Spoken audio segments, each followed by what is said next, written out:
You're listening to Convenience Matters, brought to you by NACS. Whether it's for food, fuel, drinks, or snacks, about half of the U.S. population shops at a convenience store every day.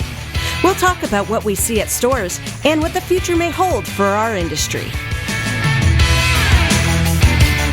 The pandemic has accelerated what we've seen over the last few years, a decline in trips. But at the same time, our sales in 2020 actually increased inside the store because market basket size increased. We're going to talk about those dynamics, what took place in 2020, and what does that mean for 2021 and beyond as we look for what the future of convenience is and sales in our channel. Welcome to Convenience Matters. My name is Jeff Lenard with NACS. And I'm Chris Blasinsky with NACS. And Chris and I are talking to Lori Stillman today. She is Vice President of Research at NACS and leads our research efforts in looking at all the numbers related to trips, baskets, trends, etc. So welcome, Lori. Hey, thank you for having me here. It's always great to be a part of these conversations. So you've been at NACS for almost 2 years now. And in that time, if there's one thing I've learned from you, it's let's focus on the trips because trips literally drive sales. So do you want to talk a little bit about what you've seen and the importance of trips in really looking at our industry and its future? Yeah, I mean, absolutely. Trips continue to be the most important thing as a barometer of how we're going to grow our business. And we've seen trip declines over the last 5 years, certainly as shoppers have turned more and more to online e-commerce. And certainly we saw that accelerate during the height of the pandemic. We have risks in a couple of ways, right? They're not driving past our store, so they might not be stopping in for a quick snack on their way to their next destination. They're consuming less fuel, so therefore those trips that are driven by the need to purchase fuel start to get spaced out a little bit further. And it really becomes the focus to how do we drive people into our stores without having it be a reason that they're on their way to something else. But we are, in fact, the destination for the needs that they have. And I think we continue to see retailers do some really cool things to start to communicate what that offer is, whether that's digital displays on the forecourt or better using their social media platforms. But we have tons of opportunity that we really need to get laser focused on.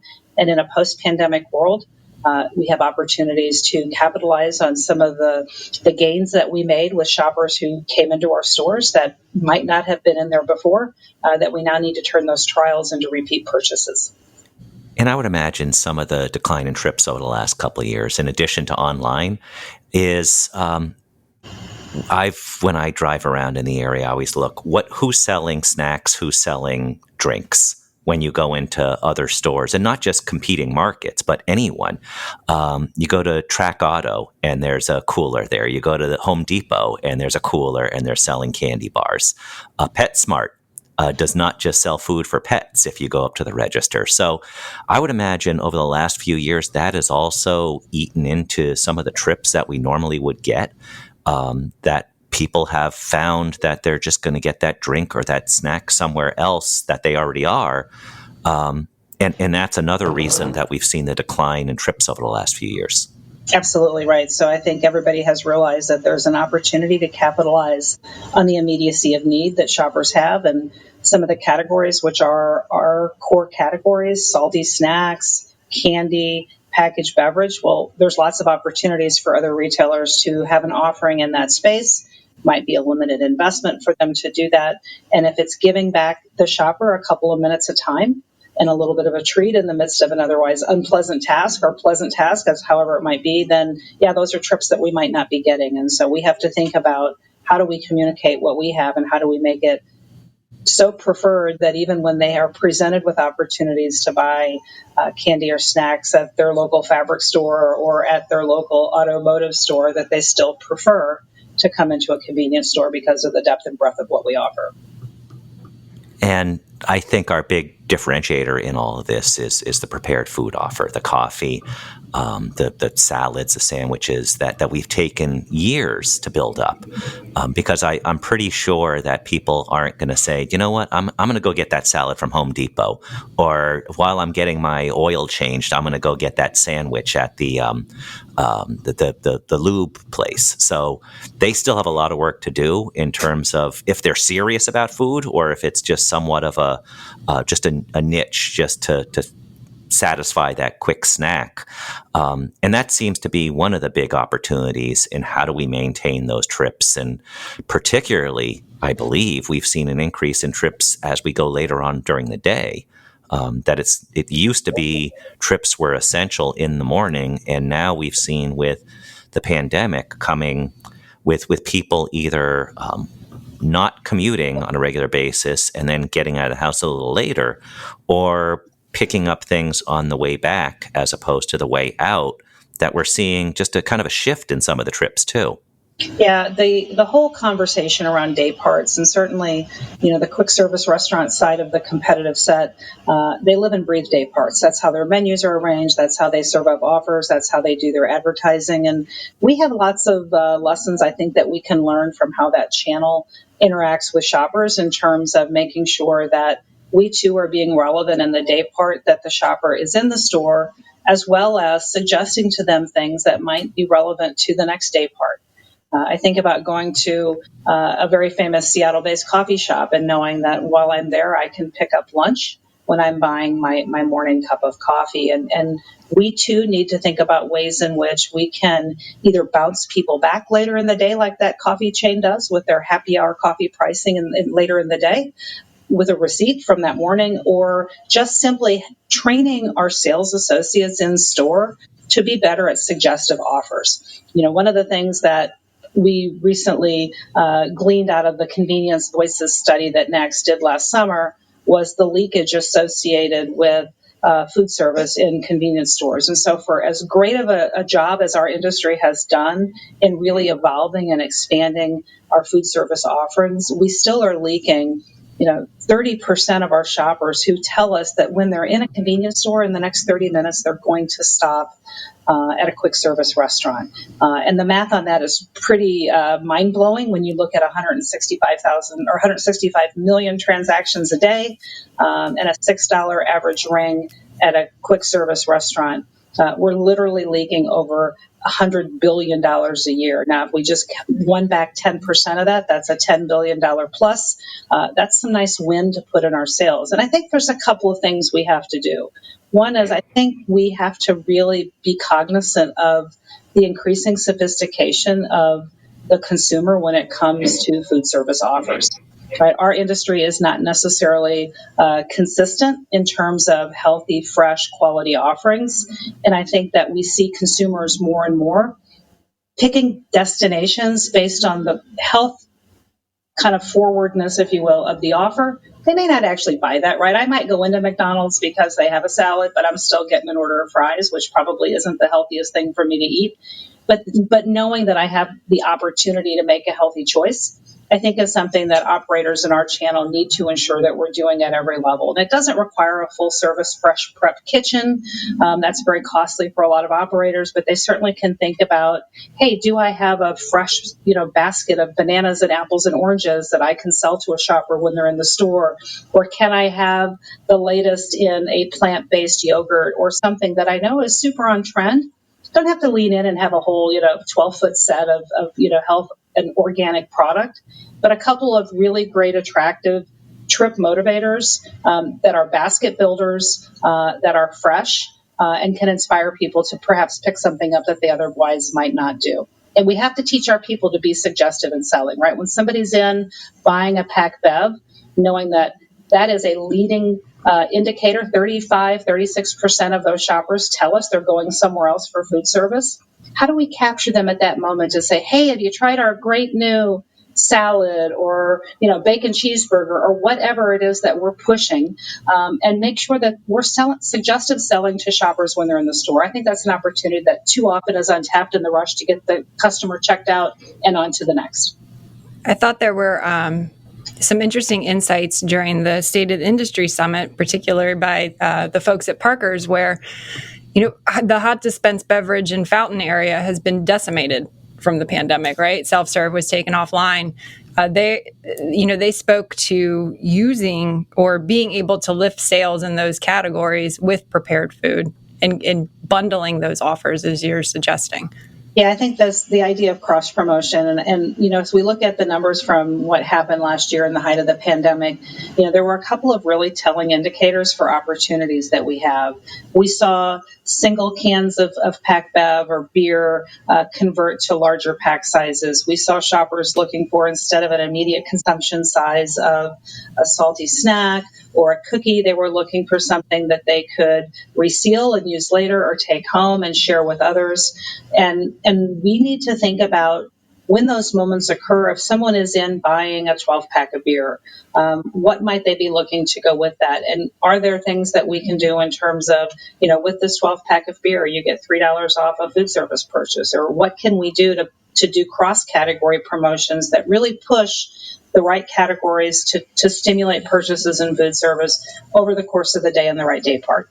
And I think it's just, we're going to have to do some test and learns as an industry and get better at that. But if there's a great offer and I'm hungry, why not take action on it rather than get back in my car and drive somewhere else to pick something up? Yeah. Both, Lori, between you, me, and Jeff, we've been in hundreds of convenience stores over the years. And the thing that I find is really impressive, even through a pandemic, is that did not stop innovation in our channel. The companies that were building continued to build, continued to offer new flagship models. One recently that I think you went into. I know you went into it, was the new 7-Eleven in Manassas. And we saw some of that innovation with Dave Carpenter out in Denver a couple of years ago when we visited his store for Ideas to Go. And now we're starting to see those really just cool ideas transpire across the 7-Eleven portfolio with their innovation sites. I think what you're talking about with driving trips and excitement, some of those things that they're doing can absolutely do that. Even things like you and I were joking about the Franke machine, where it's like, if I could get that in my home, I would. But Absolutely, yeah, me too. It's not so much the product, but when you walk into the store and you see these high end, the design and the equipment and the path to purchase and the flow of the store, and it's really just thoughtful. And to me, it would make the trip a lot easier for someone to walk in. And given the time that we know people want to be in and out in our stores, under 4 minutes, I mean, they really have that in mind with these stores.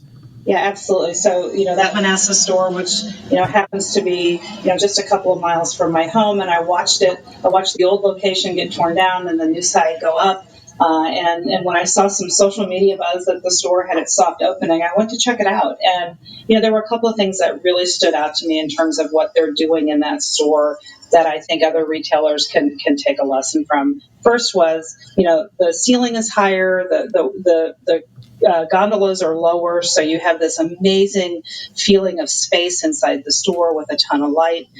They have 2 food service offers that sit in the back of the store with open kitchens, and no matter where you are in the store, you have 100% view into what's happening behind the plexiglass, which was pretty impressive. And the food offer looked good, but there were a couple of little subtle things that they did that really caught my eye.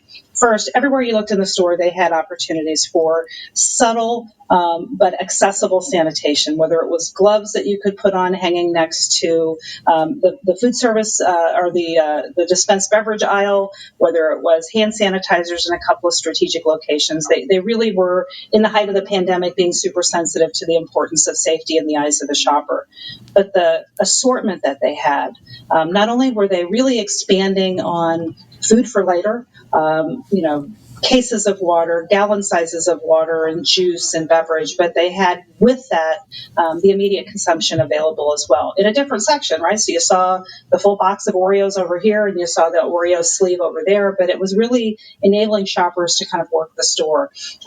Their dispensed beverage aisle is the only way I can describe it. Multiple Frank machines that allow you to go in and do a bean to cup custom coffee order, as well as an espresso machine.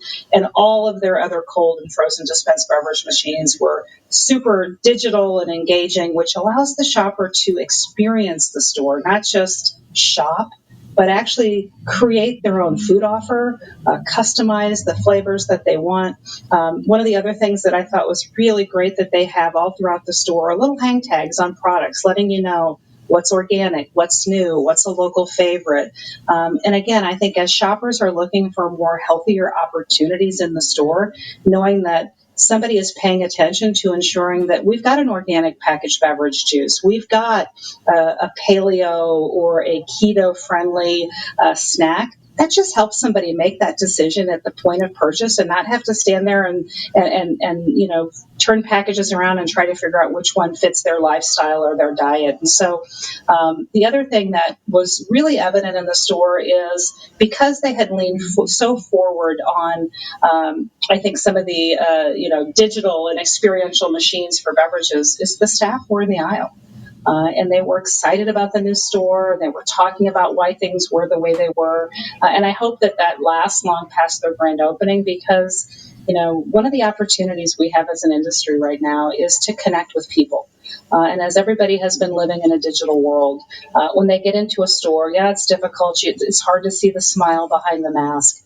But boy, hearing a voice that welcomes you and talks to you and shows you where something is in the store, and retailers have to plan for that, right? I mean, we talk about, building labor with slack. Well, you've got to be able to have a little bit of slack so that somebody can be in the aisle interacting with shoppers. But that's going to get me to go back, right? I mean, besides the fact that I realize I'm probably overspending on coffee every day because I got a great cup of coffee for about a third of the price of what I normally pay, and that's going to get me to come back. It might even get me to sit outside in their, outside dining area that has Wi-Fi, and I can, just have a moment. And I think we're going to have to figure out ways that we get shoppers to see us as not just a place to get in and get out quick, but a place where we can go and linger and meet multiple shopping needs at the same time and get on with our day. So I think there's lots of good lessons to be learned from that store and others who are really paying attention to how the shopping behaviors are changing, and they're adapting their store design and their offering to really feed some of those needs for experience and interaction. Yeah, and I think talking about dwell time, because we know that the crux of convenience is you get in and out fast, but as things come along like electric vehicle charging, the dwell time is going to be longer for somebody to be hanging out for 10, 20 minutes, whatever it takes to fill up the vehicle with their charge. So I feel like a lot of these retailers are poised for that, whether with exactly what you just described. Yeah, I mean, there's a lot of retailers who had to, stack up tables and chairs where they had dedicated food service areas. And in some cases, we've seen some great examples where retailers have pivoted that space in the short term to offer larger package sizes, to give people reasons to come into the store to fulfill some of those other trips that typically convenience may not be top of list for. But when things return to normal and we start looking at maybe categories where the tail's a little bit long and we can, shorten some space in some areas to offer larger package size offerings, and we get back to having dedicated space for people to be in store, making sure it's a place where people want to be, where they have access to Wi-Fi, where maybe noise is minimized so they can do that midday call. Not everybody's going back to the office, and even when you're sitting in your home office all day, you're looking for an opportunity to get out, to make a trip, and if you can see your local convenience store as the destination where you can go get that pick-me-up cup of coffee, grab a great salad or sandwich for lunch, and maybe even pick up dinner that you can take home for later for your family. We're going to start to really see the loyalty and the trips come back the way we need them to. And by the way, larger package sizes. Yeah, which lead to larger purchases is what I meant to say. Yeah, I love that Chris had mentioned we go to hundreds of stores. It's probably actually thousands, hundreds with cameras. Sometimes it's the idea is to go where we spend half a day talking to retailers, filming the store like it's a newborn baby. One of the ones that you touched upon an idea of a store that we visited a couple of years ago called Twice Daily, which is based in Tennessee. And their concept was like what you were talking about, where if you come back a second time during the day, you get a discount. And that's why they came up with that name, Twice Daily. Come in the morning and come on back during the day, and you'll get a deal. And might have been, they're still doing quite well. But the concept is now really ripe for picking with new technology and apps and things like that to move that along. But if you ever see somebody in stores like me, Chris, and Lori, when we're just kind of like taking pictures and we're trying not to bother anybody, we're not spies, and then we just share them with everybody at staff, and we just want to get everybody else on staff to see all these cool ideas that we get to see, whether on our travels or just because we happen to. Because we're addicted to convenience stores, and we just are junkies that like to drive and go, "Ooh, there's a brand I haven't seen before." Turn the car around, pull in, and check it out. Right. Right. But my family thinks I'm nuts. But we've had some great experiences as a result, discovering what's out there. Right, and they know that when you're on a road trip, you're not stopping at a QSR. It's going to be a convenience store along the way. Sometimes it's going to be a convenience store you've never been to, and there's all kinds of opportunities there. But there were couple things that you both also mentioned that I think really tie into the trips and the baskets conversation. And one was the whole idea of how do we change behavior with the pandemic, particularly related to coffee, and talking about the new coffee machines. Right now, we have a segment of the population that really has not been, that over the past year has thought about coffee. I'll get coffee at home, because in some cases it wasn't even an option to go out and get it. And having these new experiential machines where you see the beans being crushed, you see or ground, and then you see the coffee being made, and it's beyond grabbing an air pot or another kind of pot of coffee that you get at home. It's that is, I think, the kind of thing that'll differentiate someone post-pandemic when you're trying to attract that commuter. They'll say, I'll go out to this store as opposed to hang out in my house, because this I can't do this at home. And I think that's an important thing as we move along trips. But what I also wanted to mention is kind of transition in some of the basket conversation that you already had, where our industry was not known for selling warm beverages. If you put a 16-pack or an 18-pack of soda or beer or a hard seltzer on the floor, it really didn't move. It was more about putting inventory out there because people want to buy it cold. But we've seen this big evolution of people bringing things home now, and basket size is getting bigger, and they will buy something warm because it's not just for the next hour or two. I'm out, I may as well pick up this stuff. So the idea of these bigger baskets, I think, really has some legs, or it had some legs in 2020. And what I'm thinking is we'll see more of this in 2021 and beyond.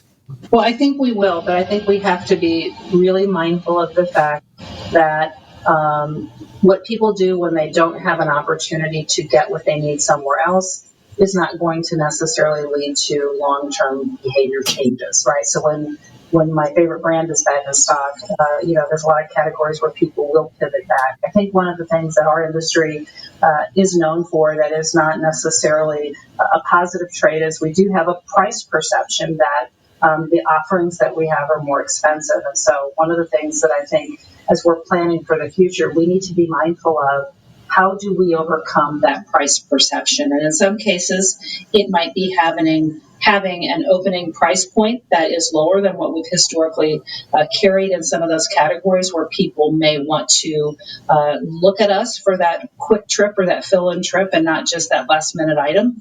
And so we need to make sure, especially going into what will likely be a period of recession where the economy is going to force people to be long-term conscious of their pennies, we need to make sure that we don't lose the opportunity to win a trip simply because they believe that they will pay more to come into our store than somewhere else. And there is a value for convenience, and I think we've built that into our business model in recent years. But I think There's a lot of other retailers today who are also trying to sell convenience in a lot of different forms. They too are going to struggle with the pricing. We spent a lot of time last year looking at last mile, and there's a lot of people who tried last mile solutions that were not willing or interested pre-pandemic. And there were two things that I think everybody has to remember in the middle of all this growth of last mile is, one, a lot of those third-party delivery partners discounted the cost of delivery to get people onto the platform. I doubt they're going to do that long term, just looking at kind of their market caps and how things are trading and how companies get valued. That's not a long term thing they can afford to do. One of the other things that happens is those prices online get marked up higher than if I go to the store. And I know for myself, when I'm having that lazy moment and I'm like, oh, I'll just order 3 or 4 things and have it delivered. And then I look at the price and I'm like, wow, that's like $3 an item more expensive than what I was paying for at the same stores that I'm ordering from.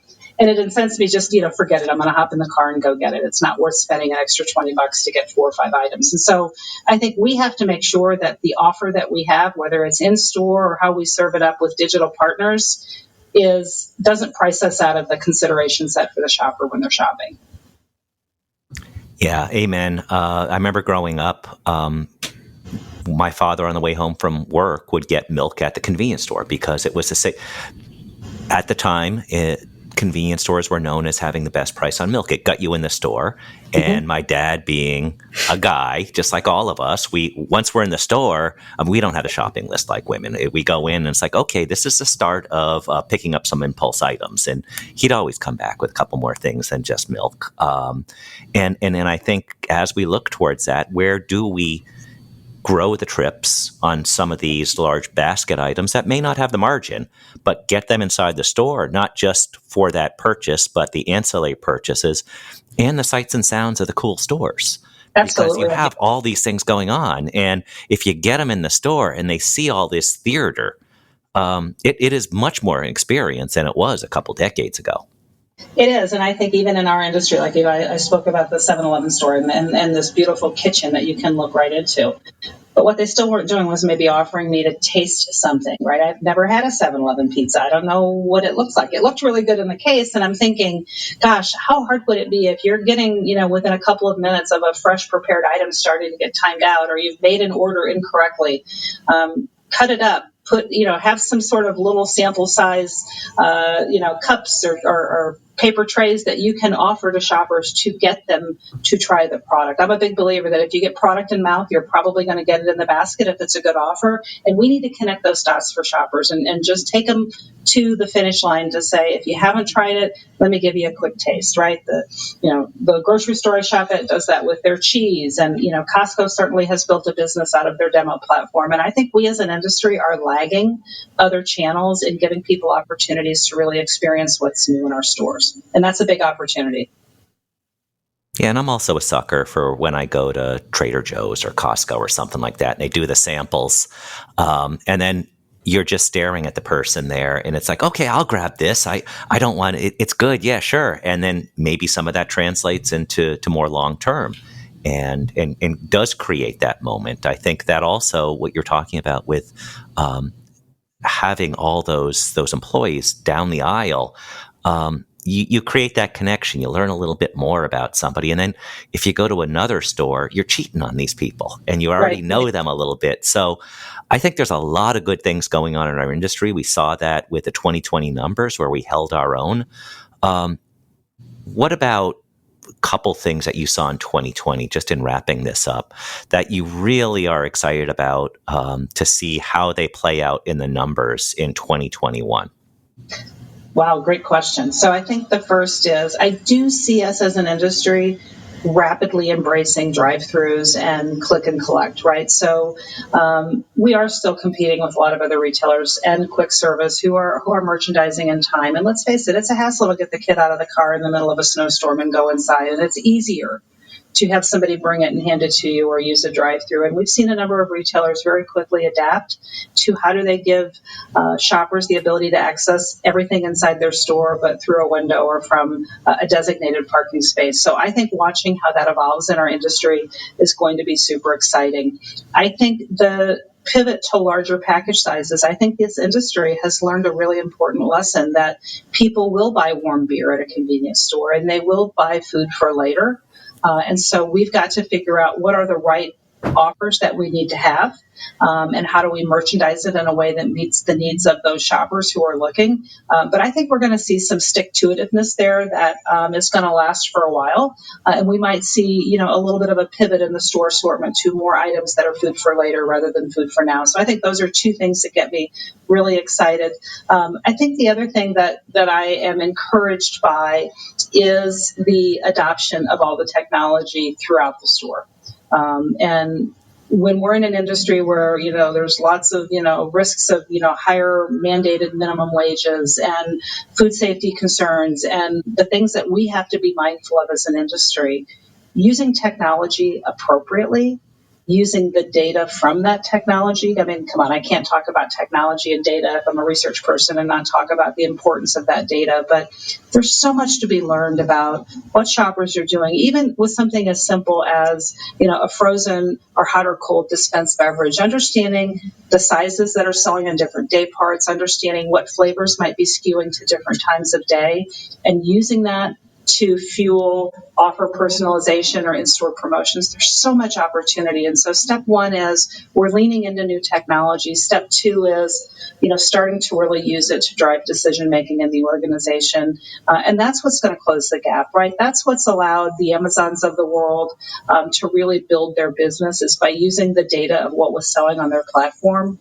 to inform pricing, to inform delivery options, to inform whether or not they wanted to enter into a private label in a category. And so we've got to do the same thing. We've got to use the data of the experiences that shoppers have in our stores. And there is the secret to what will help us grow for the future. And beyond this podcast, Lori, your team did an amazing job in running our State of the Industry Summit that we had in mid-April. Very impressive in terms of the attendance, in terms of the content. It's one of the many things that your department does. If you go to convenience.org and click on the research tab, you'll see some of these other things we have coming. We have the State of the Industry report that will be coming out in another month or so. The June issue of NACS Magazine is the only place, the only media outlet where you will find all of the data that your team covered during the State of the Industry Summit. The Last Mile report is under the research tab. That is free to download. You guys are coming up with all kinds of research, and we hopefully are telling all kinds of stories about how people can grow their business through the research, because the numbers are real good indicators on where trends are going, and I encourage you all to check them out and see you all in person at the State of the Industry Summit next April. Yes, absolutely. We will be back live in Chicago, and we are ready. So thank you very much for joining us today. And thank you, Lori, for joining us today. And thank you all for listening to this episode of Convenience Matters. Convenience Matters is brought to you by NACS and produced in partnership with Human Factor. For more information, visit convenience.org.